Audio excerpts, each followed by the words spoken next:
City prime news में आपका स्वागत है। मैं मनीष उपाध्याय। आज हम लोग हैं आदर्श मैथमेटिक्स चांदमारी में और हमारे साथ हैं शिक्षा के क्षेत्र में विश्व पितामह कहे जाने वाले professor doctor A.K. Mishra ji. Sir, आपका बहुत बहुत स्वागत है हमारे चैनल में।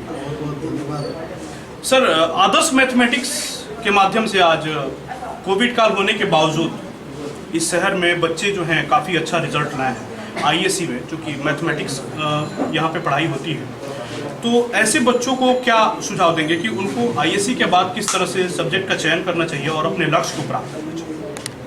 देखिए, ऐसा है कि जो बच्चे अभी इस सम्मान समारोह में जो आनंद सिंह जी के द्वारा आयोजित किया गया है, अपने मेधावी छात्र जो बहुत अधिकतम अंक प्राप्त किए हैं उन्हीं का नाम उन्होंने दिया है और उनको अवार्ड भी दिया गया है।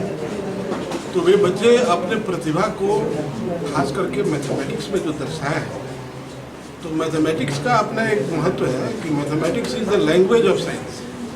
हमने अपने अध्यक्षीय भाषण में भी कहा कि if any student have got best marks in mathematics, it is the hidden guarantee, and it's not hidden but quite obvious guarantee that a student will get better command over science subjects also.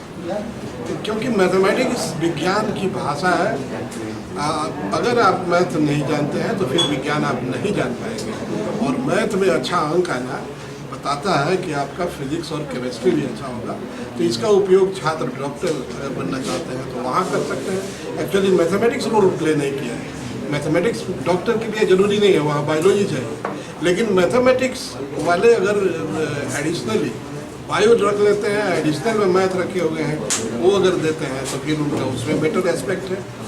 आपको engineer बन सकते हैं और scientist बन सकते हैं और जो चाहे सो बन सकते हैं। क्यों चंपारण के शिक्षकों को क्या संदेश देंगे कि चूंकि कई जगह शिक्षा में भी अब व्यवसाय इंक्लूड हो गया है और व्यवस्था के माध्यम से बहुत सारे लोग शिक्षा को व्यवसाय बना के रखे हैं चंपारण में, ऐसे भी शिक्षक लोग हैं, इस तरह के शिक्षकों को क्या संदेश देंगे? हाँ, बिल्कुल, इस पर हम विशेष संदेश देना चाहते हैं कि शिक्षा का भी व्यवसाय हो नहीं सकता है। अगर शिक्षा को व्यवसाय बनाया गया है तो वहाँ शिक्षा है ही नहीं, क्योंकि हम अपने 30 साल के अध्यापन जीवन में हमने महसूस किया है, और इस बात को हम अपने भाषण में कहना भी चाहें, काजन बहुत लोग फॉलो किए हैं कि नहीं, कि पहले हम कहते हैं कि भाई ज्ञान का सीकर हो।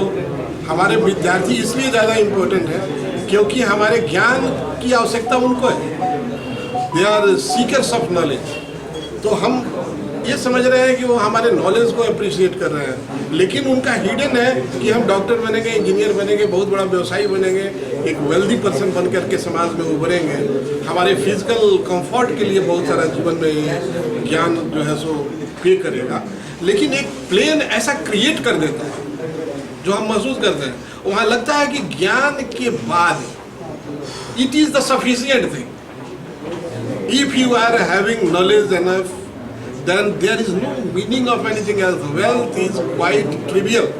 It can't be the ultimate ambition. If शिक्षा में व्यवसायीकरण अगर गुरु के माध्यम से हो रहा है तो यह शिक्षा का प्राथमिक स्टेज, द्वितीय और तृतीय स्टेज में वो फिर गुरुकुल का स्वरूप धारण कर लेता है।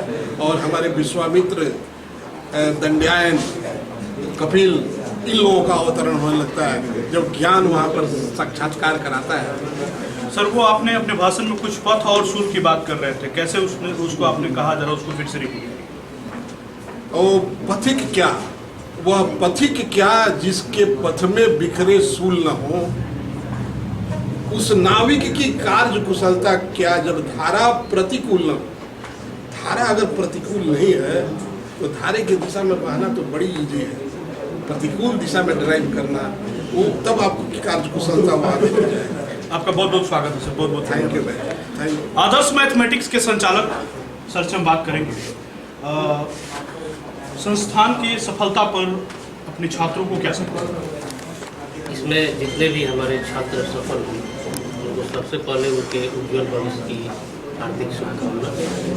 ये बच्चे अब आगे पढ़ाई करेंगे, UPSC, DPSC, जो भी उनका लक्ष्य है उसके अकॉर्डिंग अपना ऑनर्स पेपर निर्धारित करेंगे, पढ़ेंगे, तैयारी करेंगे, और इसके बाद जब वो सफल हो जाते हैं तो उस समय हम लोग को जो खुशी मिलती है उससे बड़ी कोई खुशी नहीं है। दूसरी बात कि आज यहाँ पर जो भी बच्चे सफल हुए हैं, ये सभी सफलता का श्रेय और क्रेडिट मैं खुद नहीं लूँगा, क्योंकि इसमें सभी गुरुजन का पूरा सहयोग रहा है।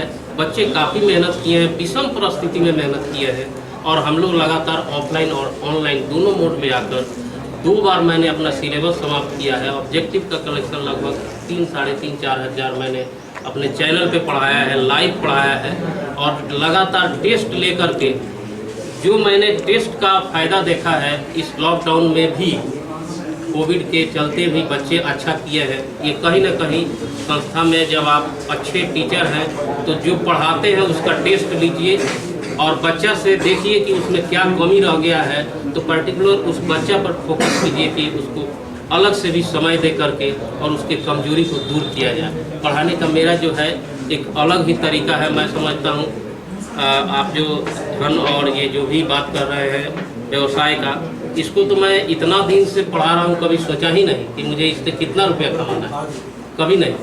हाँ, कितना पढ़ा देना है उसके एवज में आज भौतिक युग है, सब चीज़ चलाने के लिए कुछ तो मनी चाहिए, तो इसके एवज में बच्चे जो फी देते हैं, आप पूछ लीजिए बच्चा से, यहाँ पर बच्चा भी उपलब्ध है कि RL सिंह कभी फी के लिए किसी बच्चा को संस्था से निकाले हैं कि नहीं, कभी नहीं।